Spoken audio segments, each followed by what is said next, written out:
Alright guys, welcome back to Conqueror and Commander. Today I'm going to be looking at the Devour for Power pre-constructed Commander deck. If you want to see the entire list of all the stuff that it comes out with, go to puremtgo.com and look up my article series Conqueror and Commander, and you'll see the whole list right here.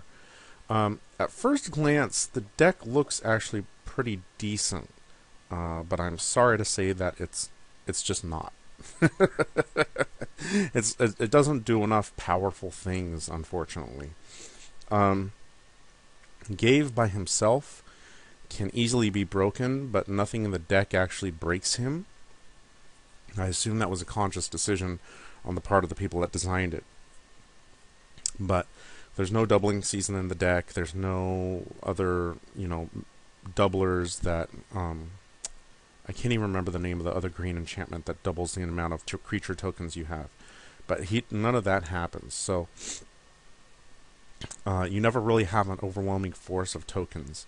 But let's look at the deck. There's 39 lands in the deck. I felt you could probably shave one or two of those off. I never really had mana problems either because it just seemed like things worked out well for me in that regard. For mana help, we have the signets, and I'm going to put everything that I think should be taken out of the deck over here. I've already made my thoughts known on the signets in a green deck. I just don't think they really have a good place in the green deck. I'd rather see more creature-based ramp, and in addition to upgrading the mana base with dual lands and stuff like that. Darksteel Ingot, I'll probably keep in. Soul Ring, obviously keep in. Sakura Tribe Elder, Cultivate Fertilid, Awakening Zone. Like, you could even put in Kodama's Reach and, Sylvan Ranger and, one other. There's plenty of stuff out there that you could keep. Now, the deck has a token theme in it, right? So it's got a bunch of token makers. Some of these token makers are really bad. Acorn Catapult, really bad. Necrogenesis, good. Death Mutation costs way too much for what it does. Really bad. Selesnya Evangel, there's just better ways of doing it. The Guild Mage, I'm fine with. Fists of Ironwood, I'm even fine with that. Alliance of Arbs, really bad, because you're giving everybody else tokens, too. Spawn Wraith, maybe. I can see that being okay. Yavimaya Elder should be over here. Bestial Menace, yeah, okay, whatever. Hornet Queen, awesome, great, loved him, her, it. Cobra Trap, good. Symbiotic Worm, yeah, it wasn't bad. Penumbra Worm, really bad. Did not like that one bit. Storm Herd, this isn't the right deck for Storm Herd. It's just not, period. I mean, there's other better token creators that you can do and use other than Storm Herd. Now, the deck has a decent amount of destruction. It has Aura Shards and Mortify, which is good. Scavenging Ooze comes in this deck. Great card. Tribute to Wild, I do not like this card one bit. I'd rather have targeted destruction. Doomblade, perfectly fine. Squallmonger actually worked out well, but what I would do is I would either keep it or I would replace it with Silklash Spider, which does a better job of killing off flyers. The Silklash Spider is an old school commander stable that people used to play a lot with, and he just doesn't see as much play as he used to. But he's a 2/7 reach guy that basically does hurricanes and stuff like that. So I would try and fit the spider in somehow. Hex, no, just play Damnation. There's times when you didn't have enough targets. Dark Hatchling, I was fine with. Seven Flesh, I was fine with. Nemesis Trap, I did not like. It was too costly for what it did, and it was rare when you actually had that white creature attacking you when you had this in hand. And being able to put a token into play and block with it, like even when I was attacked by a white creature, it was usually solo. The Nemesis Trap never worked well. Shriekmaw and Attrition are good. Soul Snare I did not like because the creature had to be attacking you or a planeswalker you controlled. So you couldn't condemn something that was attacking somebody else. I did not like Soul Snare one bit. Monk Realist, I was fine with that. Afterlife, even Afterlife, I was fine with. Oblivion Ring, I'm not a huge fan of Oblivion Ring, because usually what happens is it'll get blown up and whatever you wanted to get rid of comes back. Hour of Reckoning I was fine with, but honestly, like a Wrath of God or a Damnation or even Decree of Pain honestly would be just as good. There is some recursion in this deck with Golgari Guildmage, Teneb, Carador, and Footbottom Feast. Really, to get the most out of Carador, you want more creatures in the deck. I'd bump it up to at least 30.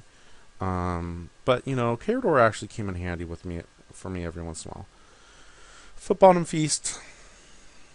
I never drew it. I'm not really sure how I feel about it. If you needed to cut a card, go ahead and cut it.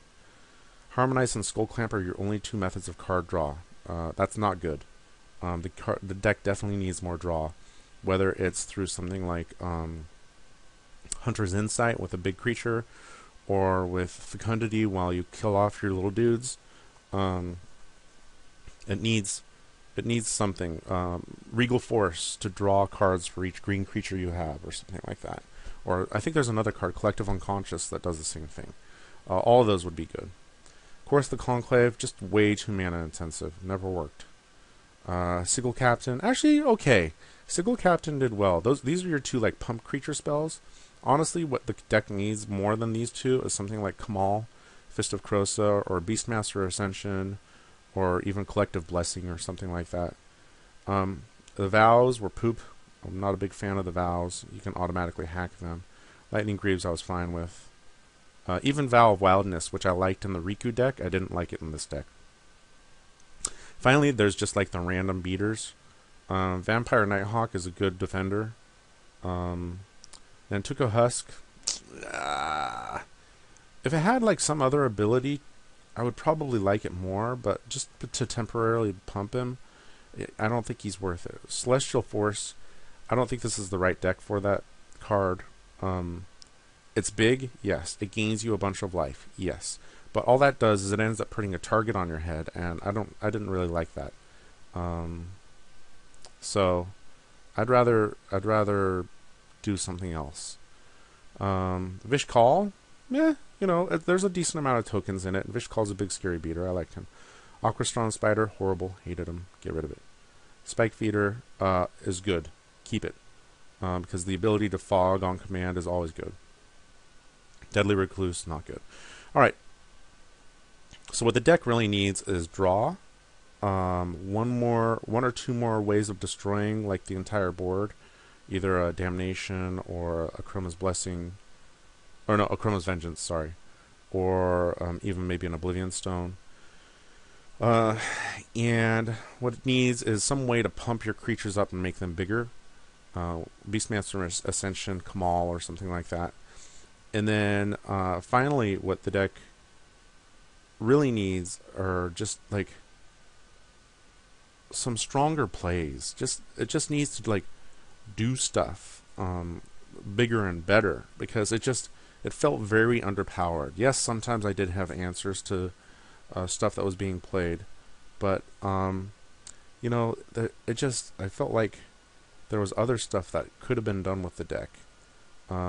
Look, I talked about Mentor the Meek and Fecundity, Beastmaster Ascension, Cathar's Crusade. That's the card I was thinking of. Cathar's Crusade will pump all your dudes, and then Martyr's Bond and Grave Pact will help out. You know, these are all cards that could help the deck. You just need more powerful stuff, because I always felt like I just was never in the game no matter what. Alright, well, that's the deck. That's Gabe. I'm going to show you some gameplay videos, and you'll see just what I'm talking about, alright? Thanks a lot.